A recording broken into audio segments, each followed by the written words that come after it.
guys, welcome back to my channel. If you are new here, my name is Ursula Bailey, and on this channel we talk all about the exploration of consciousness. If astral projection, lucid dreaming, or spirituality in general is your thing, then go ahead and hit the subscribe button now. Today's video is all about psychic or precognitive dreaming.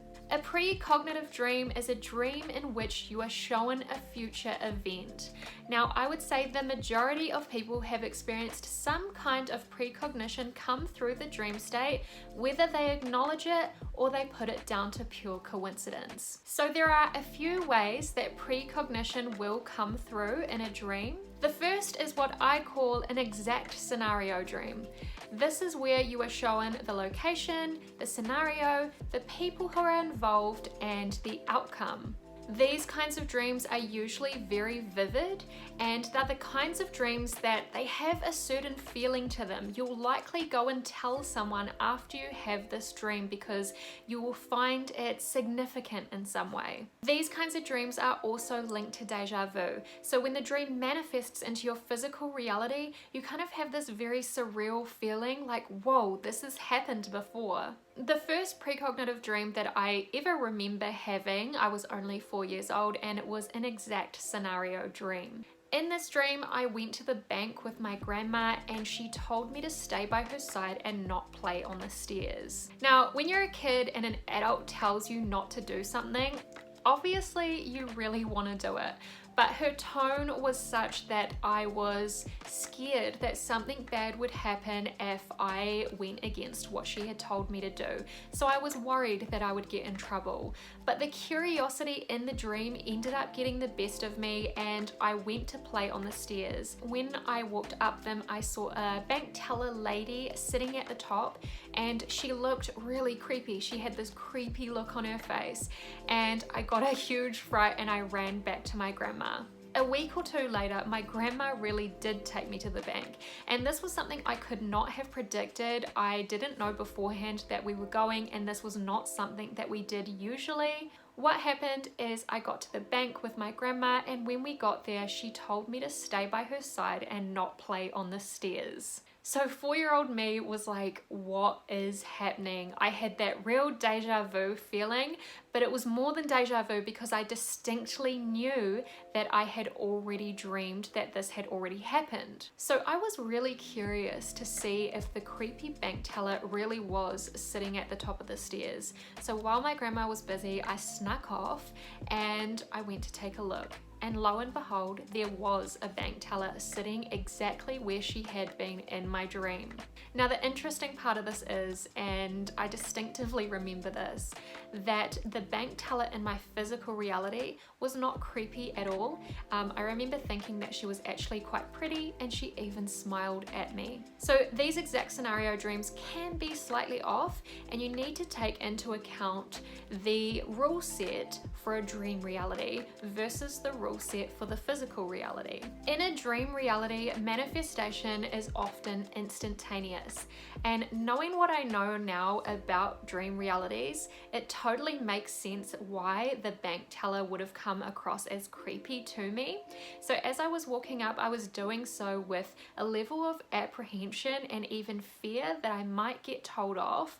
Those feelings manifested as a subjective overlay and distorted the way that I was perceiving the lady on the steps. Now, dream interpretation is a whole other topic in itself.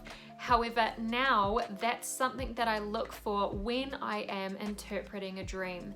How were my feelings and emotions within that moment shaping the experience? Because if you compare, say, a lucid dream to a standard dream, in a lucid dream, each moment is consciously controlled by your thoughts and emotions, whereas in a standard dream, your thoughts and emotions are running on autopilot. So each moment is determined by your thoughts and feelings from the previous moment.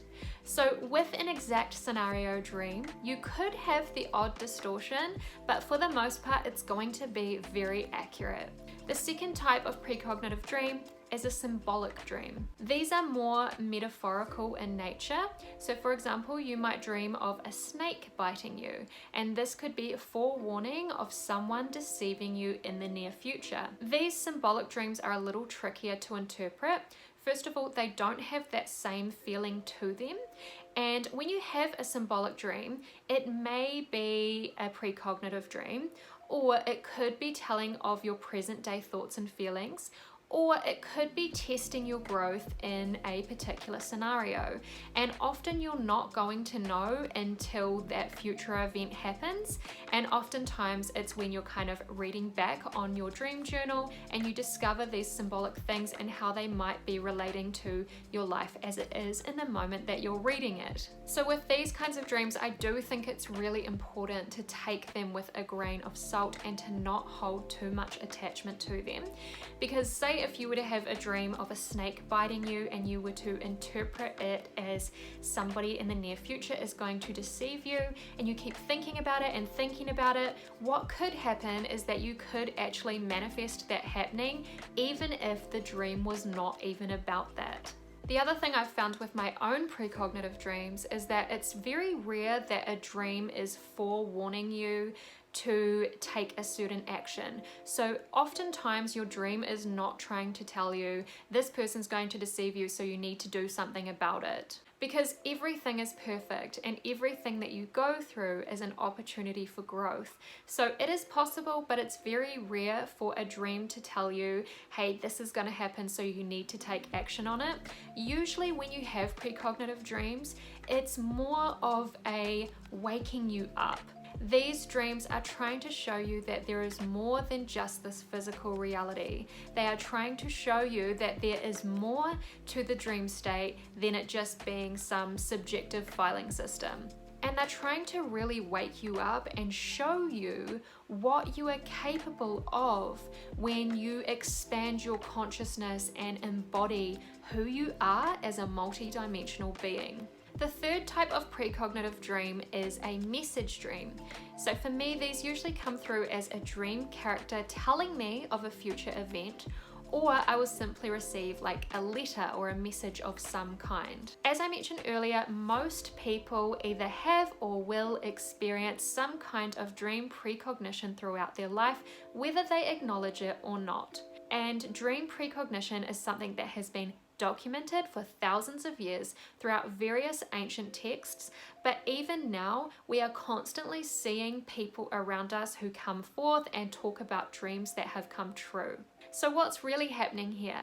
How is it that everyday people can receive psychic information through the dream state? The first piece of this puzzle is to recognize and acknowledge that the dream reality is not purely made up from your subconscious thoughts and feelings. Sure, that's an aspect to dreaming, but it's certainly not the be-all and end-all. When you are dreaming, you are actually shifting your focus from the physical reality to the non-physical reality. So although dream awareness is different from astral awareness, dreaming is still an astral experience. And we know this because sometimes when we are astral traveling, we come across dreamers. The astral is the non-physical, and usually when you're dreaming, you are accessing your own personal subconscious part of the non-physical. And this is because when you're dreaming, you're not consciously aware, therefore your subconscious usually takes the driver's seat. When you have a precognitive dream,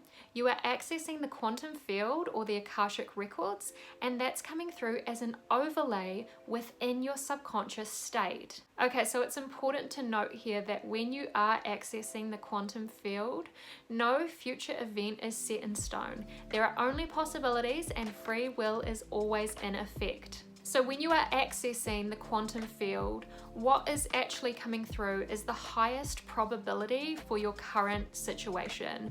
It's not an absolute. And this is the same thing that psychics are tapping into when they see information. Now, the way you receive the data is just an interface between you and the quantum field. So the interface is the way that you are receiving the data. So when you have a precognitive dream, if you are having an exact scenario dream or a symbolic dream, or if you're receiving a message of some kind, that is the interface. This is the data coming through in a way that you can interpret. When you see the future, you're not really seeing the physical event, but a constructed display of the data coming through from the quantum field. Although some people are naturally skilled at tapping into and interpreting the interface, at a core level, this is something that we are all connected to. This is something that is available and in fact a part of each and every one of us. So with all this being said, how can you experience more precognitive dreams? Well, it's simple. Start taking your dreams seriously. Don't treat the dream state as if it's purely a subjective filing system. It is that, but it's also so much more. Get in the habit of documenting your dreams, writing them down every day and analyzing them. When you're paying attention and making your dreams a priority, they will quickly become more frequent, more vivid, and more connected to your waking reality.